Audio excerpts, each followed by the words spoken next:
नमस्कार।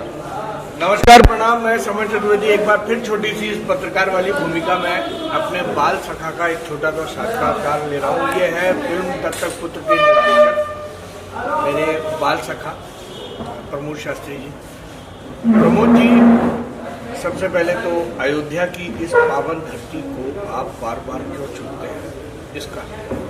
इसका सबसे बड़ा क्रेडिट जाता है अयोध्या वासियों को। हमने इसके पहले एक फिल्म बनाई थी आन बान शान, निर्माता सेमी थे विनोद गुप्ता जी भैया, और एक 4-6-10 लोग हमारे यहाँ पहले के ही पहचान के हैं, बहुत सालों पुराने, हमेशा से बोलते रहे। जब मैं छलिया बना रहा था तभी उन्होंने कहा, रबा स्नो बना रहा था तभी उन्होंने कहा। इवन प्यार तो होना ही था। जब मैं बना रहा था, लखनऊ का लोकेशन था उस टाइम पर, हमारे व्यक्ति हैं महेश पांडे जी, उन्होंने कहा कि भैया एक बार जो है आप अयोध्या आइए तो सही, देखिए तो सही। तो मैंने कहा यार चलो ठीक है, आप कह रहे हो तो कभी आएंगे। तो जब विनोद जी भैया ने आन बान शान के लिए मुझे कहा कि प्रमोद एक फिल्म बनानी है, तो हमने कहा कि ठीक है। तो मुझे महेश पांडे की बात याद आई, तो हमने कहा, फ़ोन किया। हमारे आनंद जी हैं लाइन प्रोड्यूसर, यहाँ के बहुत ज़माने से जुड़े हुए हमारे साथ, कम से कम 5-7 फिल्में तो कर चुके हैं मेरे साथ। तो मैं आनंद को बोला, मैंने आनंद भाई जाओ ज़रा देखो अयोध्या में। वो महेश जी बार बार बोलते हैं कि बड़ा अच्छा लोकेशन है, एक बार जाके प्राइमा फेसी मैंने उनको कहानी बताया, मैंने इस तरह के लोकेशन देखो। तो आनंद ने कुछ फ़ोटोज़ भेजे मुझे, मैंने देखा, मैंने अच्छी लगी। तो मैंने विनोद भैया को बोला, मैंने कहा भैया आप देखिए प्रशासनिक क्या हो सकता है वहाँ पे, और मुझे लगता है लोकेशन अच्छी है। तो यहाँ पर आए और आन बान शान का जो वेलकम था प्रशासन के द्वारा, यहाँ के लोकल लोगों के द्वारा, ये साधु संत महात्मा जितने भी हमारे पूज्य हैं, इनके द्वारा, आपको विश्वास नहीं होगा कि हर दिन 5 किलो 10 किलो लड्डू लेके कोई न कोई महंत जी चले आ रहे हैं। सब लोगों को देते थे, खिलाते थे, आशीर्वाद देते थे। तो बहुत ही अच्छा रहा आन बान शान का। तो दोबारा भी जब दत्तक पुत्र की बात हुई तो हमारे निर्माता महोदय ने खुद ही कहा कि प्रमोद पहले तो तुम प्रायर करो कि अयोध्या में लोकेशन देखो, अगर तुम्हें कहानी के हिसाब से मिल जाए तो अयोध्या फिर किया जाएगा, क्योंकि पिछला जो हमारा अनुभव रहा वो बड़ा अच्छा था। तो हम लोग आए और देखिए ईश्वर की कृपा है, भगवान रामचंद्र जी का, कि उनके जो मुख्य पुजारी हैं महंत जी, उनके ही ये छोटी छावनी उनके ही संस्था की है। और यहाँ पर आए देखे तो हमको मल्टीपल लोकेशन अगल बगल ही 2 किलोमीटर के अंदर में, इवन छोटी छावनी के अंदर में भी मिल गए। तो पूज्य महाराज जी से मिला गया, उन्होंने कहा कि भोजपुरी सिनेमा अच्छी बनाइएगा, कल्चर सिनेमा आप बनने लगे, ऐसी सूचना उनके पास भी थी, और आन बान शान वाली सूचना भी उनके पास थी। तो ऐसा नहीं कि बड़े हमारे जो पूज्य साधु संत हैं उनको भी पता है कि अयोध्या में किस तरह के लोग आते हैं, उनका किस तरह का स्वागत करना चाहिए। तो बड़ा अच्छा अनुभव रहा, महाराज जी का आशीर्वाद मिला। और हमारे हनुमानगढ़ी के जो पूज्य श्री संजय दास जी महाराज हैं, उनका आशीर्वाद पहले से ही है, और वही इस टाइम भी रहा। बड़ा जहाँ भी हमें ज़रूरत पड़ी उन्होंने खुद से सहयोग किया, और अभी फ़िलहाल आकर के उन्होंने मुहूर्त भी किया, पूजा पाठ भी कराई, बड़े धार्मिक कृत्य से। और यहाँ पे शूटिंग चल रही है छोटी छावनी में फ़िलहाल आज तो। और बड़ी अच्छी बात है कि पूरी यूनिट जो है, ऐसे तो फिल्म इंडस्ट्री में आने के बाद लोग नॉन वेज और अदर चीज़ें करते ही हैं, लेकिन हम देख रहे हैं कि अयोध्या आते हैं लोग तो हमारी यूनिट में कभी नॉन वेज नहीं बन रहा है, शराब की तो कोई बात ही नहीं कर सकता। इतना बढ़िया माहौल है। सुबह उठिए तो कहीं हनुमान चालीसा, कहीं श्री राम जी का भजन, तो बड़ा अच्छा माहौल है। तो बहुत अच्छे माहौल में काम कर रहे हैं। आपसे एक छोटा सा सवाल, प्रतापगढ़ से एक लड़का चलता है माया नगरी में, वहाँ जाके सहायक निर्देशक बनता है, उस सहायक निर्देशक से फिर निर्देशक की जर्नी, ये यात्रा जो थी एक छोटे लड़के की आंखों में सपने लेके माया नगरी में, और आज भोजपुरी के प्रमुख निर्देशकों में आपका शुमार होता है। आप उनमें आते हैं कि जो साल में यदा कदा ही सिनेमा बनाते हैं, और जो बनाते हैं वो अपने आप में एक छाप छोड़ के जाता है।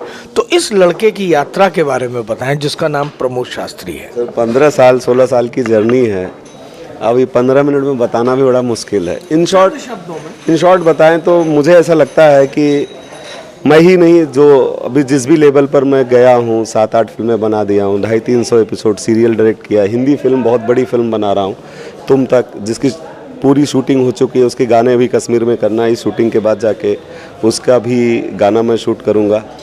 तो जो भी जर्नी रही है, बड़ी लंबी जर्नी है, तो ये 15 मिनट में बता नहीं पाएंगे। हाँ, ये है कि आपके साथ हमारी जर्नी शुरू हुई थी, वो बड़ा इंटरेस्टिंग कहानी थी। आप हीरो थे, एक फिल्म थी गजब भैल रामा, बड़ी स्टार कास्ट थी भोजपुरी की, और एकदम सडनली कि मैं जा रहा था किसी हिंदी फिल्म के लिए, मेरी बात हुई थी वहाँ एसोसिएट डायरेक्टर में, और हमारे एक बहुत ही पुराने सीनियर निहाल सिंह जी थे, वो रास्ते में ही मुझे पकड़ लिया और बोले कि आ जाओ, एक भोजपुरी फिल्म करनी है। और देखिए, पहली भोजपुरी फिल्म थी, एक प्रमुख सहायक निर्देशक के तौर पर, और उसके हीरो आप थे। तो वहाँ से भोजपुरी का शुरुआत हुआ। संघर्ष की बातें तो बताएं कि नई पीढ़ी को हमेशा ये सोचना चाहिए कि जीवन में 10, 12, 15 डिसीजन लेकर के अपनी लाइफ नहीं ख़राब करनी चाहिए। मैं 10वीं क्लास में था, तभी हमने छोटे रेडियो और टेलीविज़न पे जो विलेज में मिल जाते हैं, या न्यूज़पेपर रविवारी आता है, या शनिवार के दिन बॉलीवुड की खबरें आती हैं, वहाँ से देख करके हमने भी सोचा कि अपने करियर का चुनाव, एक चुनाव करेंगे। और चुनाव करने से पहले खुद को समझना शुरू किया।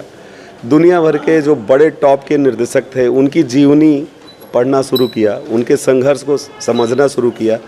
मैं एक ऐसा व्यक्ति था जिसका मुंबई में बहुत सारे रिलेशन वाले थे, लेकिन मैं यहाँ से किसी रिलेटिव के पास नहीं गया था, यहाँ से अकेले गया। बड़ी लंबी कहानी है, लेकिन ये बात है कि हमने तय किया था कि मुझे निर्देशक बनना है। आज भी बीच में लोग बोलते थे अगर निर्देशक नहीं बने तो क्या, हमने कहा ऐसा हो ही नहीं सकता कि हम जो ठान के आए हैं और जिसका कैलिबर हमारे अंदर है, हम जो बड़े डायरेक्टर, सीनियर डायरेक्टर जिनकी जीवनी हमने पढ़ रखा है, उनके अंदर क्या क्वालिटीज़ हैं, और वो सारी क्वालिटीज़ हमने डेवलप किया। और ये सब निर्देशकों की जो अपना जो हुनर होता है, वो लेके पैदा होते हैं, ऐसा मुझे खुद को लगता है। नहीं तो बहुत बड़े बड़े निर्देशक हैं जिनके असिस्टेंट कभी डायरेक्टर ही नहीं बन पाए। तो इसलिए जो है एक अपना हुनर होता है, लेकिन कुछ भी करने से पहले खुद को एक बार शीशे में देखना बहुत ज़रूरी होता है कि हम उस लायक हैं कि नहीं है। और अंतर्मन एक ऐसी चीज़ होती है ना, जो कभी गलत नहीं बोलती। तो मैंने खुद को देखा और मुझे लगा कि एक निर्देशक में जितने वो एक अच्छा लेखक होना चाहिए, उसको समाज की, सोसाइटी की समझ होनी चाहिए, और थोड़ा लोगों से दूर रहकर भी उनको ऑब्जर्व करना चाहिए। तो मुझे लगा कि ये सब मेरे अंदर है, और ईश्वर की कृपा है, मेरी 7वीं फिल्म है एक निर्देशक के तौर पे। प्रमोद जी, रब्बा से निर्देशक के तौर पे यात्रा शुरू हुई। एक निर्देशक के लिए कितनी कसौटी होती है कि वो हर बार अपना बार रेस करे, पुरानी चीज़ों को भूल के फिर अपने आप को तोड़ के एक नए सांचे में एक नई, तो वो एक निर्देशक के लिए कितनी बड़ी चुनौती होती है कि पुरानी फिल्म से आकलन ना हो और इसको एक नए तरीके से नए बार को ऊंचा कर। देखिए, उसका सबसे आसान काम है, जैसे मैंने तो अगर आप रब्बा इश्क न होए की भी बात करेंगे तो आज भी वो पूरी फिल्म मुझे याद है। अगर मुझे अभी वो फिल्म फिर से शूट करने के लिए कोई कह दे तो मैं स्क्रिप्ट मंगाऊंगा, बोलूँगा आर्टिस्ट को दे दीजिए और आइए शॉट लगाते हैं। पूरी फिल्म याद रहती है मुझे। क्यों? क्योंकि राइटिंग के टाइम मैं बहुत मेहनत करता हूँ सिनेमा पर, और पिछला जो मेकिंग रहता है, जब पूरी फिल्म मेरी कंप्लीट होती है बैकग्राउंड म्यूजिक के साथ, तो मैं 15 दिन के लिए वो फिल्म मतलब कंप्लीट करके छोड़ देता हूँ। आफ्टर 15 डेज एक दिन स्टूडियो में टाइम लेता हूँ और जाके खुद अकेले बैठ के देखता हूँ। तो अकेले बैठ के देखने के बाद मैं सोचता हूँ कि इसमें क्या क्या छूट गया है या कौन सी कमियाँ रह गई हैं, अकेले ऑब्जर्व करता हूँ। इसके बाद फिर उस सिनेमा को मैं भूल जाता हूँ, वो हिट होगी, फ्लॉप होगी, क्या होगा, क्योंकि अब उसमें कुछ कर भी नहीं सकते, तो उसके बारे में ज़्यादा नहीं सोचते। खाली ये सोचते हैं कि निर्माता इसको अच्छे से रिलीज़ कर दे, बढ़िया से प्रमोशन हो जाए, बाकी पब्लिक जाने। लेकिन उसी दिन उस ख्याल को दिमाग से खाली उस सिनेमा की जो कमियां हैं उसको ध्यान में रख करके फिर सोचते हैं कि अभी क्या बन रहा है। सिनेमा हमारा सौभाग्य है, देखिए भोजपुरी फिल्म इंडस्ट्री में हर साल कम से कम 250 फिल्में बन रही हैं और लमसम 100 फिल्में रिलीज़ भी हो जाती हैं, बाकी 150 फिल्मों की तकदीर ख़राब रहती है। तो एक तरह से देखा जाए तो पिछले अनुभव के आधार पर अगला मामला गढ़ते हैं, उसी को करने की कोशिश करते हैं। अब जहाँ तक हम बाहर का रिव्यू देखते हैं तो लोग कहते ही हैं कि भाई इस बार तो आप और भी डिफरेंट कर रहे हो, चलता रहता है। तो अब दत्तक पुत्र पे आते हैं। दत्तक पुत्र, मैं आपसे कहानी नहीं पूछूंगा, लेकिन दत्तक पुत्र क्या संदेश देगी बॉलीवुड सिनेमा से दर्शकों को, जो आप कहना चाहें? जैसा कि आपने सुन ही लिया, दत्तक पुत्र मतलब गोद लिया हुआ बेटा, या किसी ने दिया उसको अपना बेटा बना लिया। तो सिंपल सी बात है, कहानी भी इसी के आसपास ही होगी। इसमें हमने एक ही मार्मिक चीज़ बताई, जैसे अयोध्या है, साधु संतों की नगरी है, यहाँ कोई किसी का रिश्तेदार नहीं है।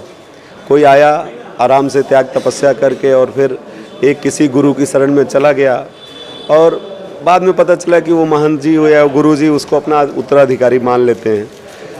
तो दत्तक पुत्र में कोई ऐसा महंत जी या गुरु जी की तो कहानी नहीं है, लेकिन ये ज़रूर है, हमने एक चीज़ पर बहुत बल दिया है कि खाली जो खून के रिश्ते होते हैं ना, वो असली रिश्ते होते हैं, ऐसा ज़रूरी नहीं है। उससे भी बेहतर ये होता है कि भाई कौन सा, किस व्यक्ति के अंदर क्या अपनत्व के तत्व हैं, क्या संस्कार दिए, क्या संस्कार दिए आपने, उसकी परवरिश कैसे किया और आगे चलकर वो क्या करता है। एक ऐसा बच्चा जो अनाथ हो या स्ट्रीट पर कुछ भी कर रहा हो और उसको उठा के एक बढ़िया बना देना और उस बच्चे के अंदर उस तरह के संस्कार डाल देना कि दुनिया चाह के भी उसको न बदल सके, कुछ इस तरह की कहानी है। आप यश जी के साथ पहली बार काम कर रहे हैं, कैसा अनुभव है? अद्भुत कलाकार हैं। हमने सुना था कि यश जी थोड़ा बहुत पॉसेसिव हो जाते हैं, थोड़ा इंटरफेयर करते हैं डायरेक्टर को। सर यश जी हमारी ज़िंदगी के वही कलाकार थे, जैसे अरविंद अकेला कल्लू थे, अभी 4 फिल्में बैक टू बैक उनके साथ की थी। यश जी के साथ पहली फिल्म कर रहा हूँ। मैं किसी कारण से 3-4 महीना बाहर था, इस दौरान ये सारी बातें होने लगी। जब प्रोड्यूसर ने उनको साइन किया तो कहानी वानी की बात थी कि भाई कहानी सुना दीजिए जा करके। तो मैं बाहर हूँ, हमारे लेखक हैं जो मेरी अभी 7वीं फिल्म लिख रहे हैं, यश के चौहान साहब। मैंने उनको बोला चौहान साहब जाइए, यश भाई को कहानी वगैरह बता दीजिए। चौहान साहब गए और बोले कि यश भाई कहानी कुछ इस तरह की है, आप सुन लीजिए। बोले आप लिख रहे हो, आपने मेरी 25 फिल्में लिखी हैं, प्रमोद शास्त्री का बड़ा नाम सुना है, वो 7वीं फिल्म बना रहे हैं। विनोद गुप्ता जी जो भोजपुरी फिल्म अवार्ड के चेयरमैन हैं, तो फिल्मों के कहानियों के आधार पर सिलेक्शन करते हैं उनकी कमेटी के द्वारा। तो ऐसे व्यक्ति की कहानी क्या सुनना, मुझे पता है आप लोग कुछ अच्छा ही कीजिएगा, जो कहानी आपको बेटर लगे वो आप तय करिए और खाली बॉन्ड स्क्रिप्ट हमको भेज दीजिए। बीच में 1-2 बार यश भाई से बात हुआ, मैं कुछ चाह रहा था कि उनको पता चले कि हम कर क्या रहे हैं। हर बात बोलते थे भाई साहब आप अपने हिसाब से देख लीजिए, बॉन्ड स्क्रिप्ट जब आपकी तैयार हो जाए तो मुझे भेज दीजिएगा। मैंने वही किया, बड़ी खुशी की बात है। इस तरह के कलाकार कहाँ हैं भोजपुरी में? हमने तो सुना है, मेरे साथ तो आज तक ऐसा नहीं हुआ है, लेकिन हमने सुना है कि छोटी छोटी बातों के लिए भी इंटरफेरेंस होता है। यहाँ आने के बाद उनको पता चल रहा है कि हीरोइन कौन है, हमारे एक्शन मास्टर कौन है, हमारे डीओपी कौन है। सबसे पहले अच्छा आप इस पिक्चर में हैं, तो ये सब देख कर मुझे बहुत अच्छा लगा है।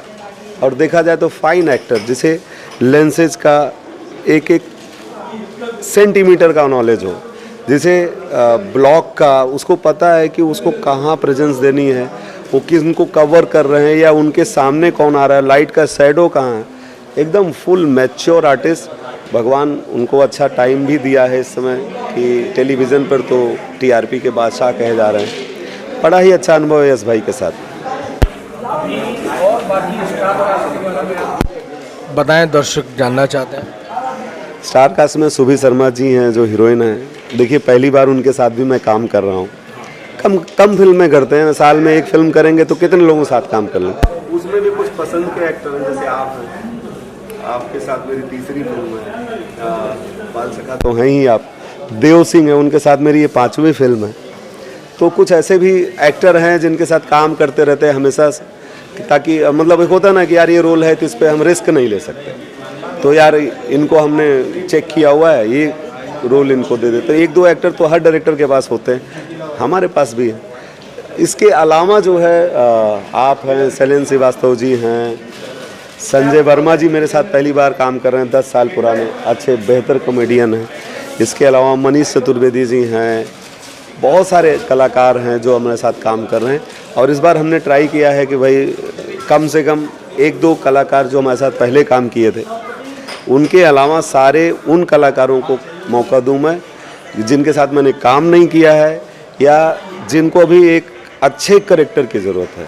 तो निर्देशक हमेशा कप्तान होता है पूरी टीम का, और कप्तान का काम होता है माहौल को बहुत हंसमुख और स्वस्थ पद रखना।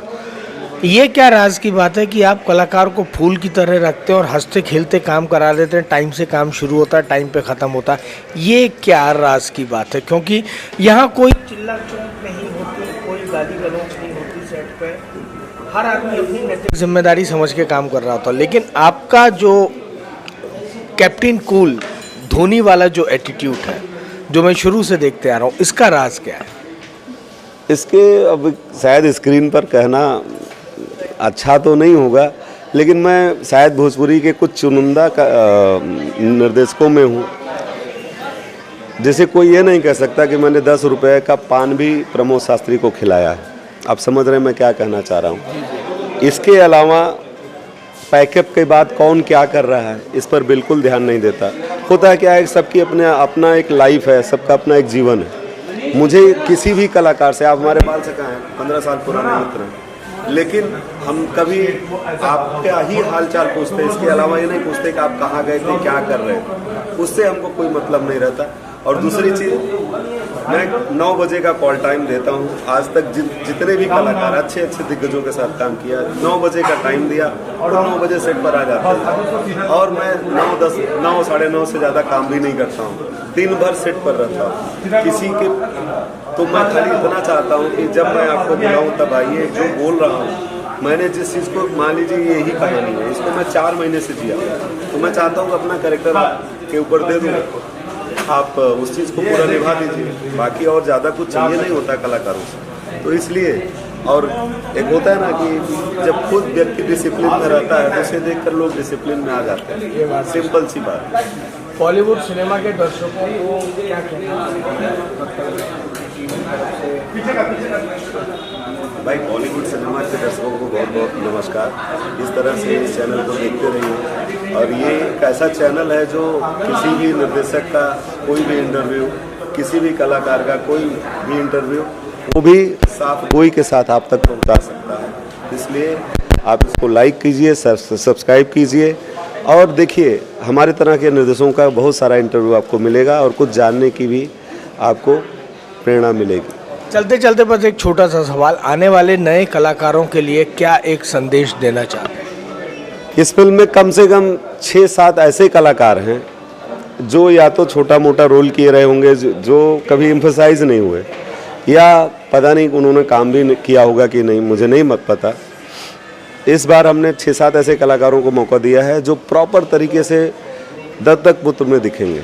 कुछ लोग उनको शायद किसी हीरो के पीछे या कहीं और देखा भी हो सकता है। आपने दत्तक पुत्र बनाया, हमने उनको दत्तक पुत्र बनाया या जो भी किया होगा, लेकिन इतना ज़रूर है कि प्रॉपर तरीके से वो अपने आप को स्क्रीन पे देख सकते हैं। अपने परिवार में 8 साल 10 साल से संघर्ष कर रहे होंगे। जब ये फिल्म सिनेमा हॉल में आएगी या टेलीविज़न पर आएगी या यूट्यूब पे आएगी, जहाँ भी लोग रिलीज़ करते हैं, कम से कम वो देख करके अपने परिवार के लोगों को बोल सकते हैं कि देखिए मैंने इस पिक्चर में काम किया है। तो ये बड़ी अच्छी बात है इस बार। चलिए, बहुत बहुत धन्यवाद प्रमोद जी।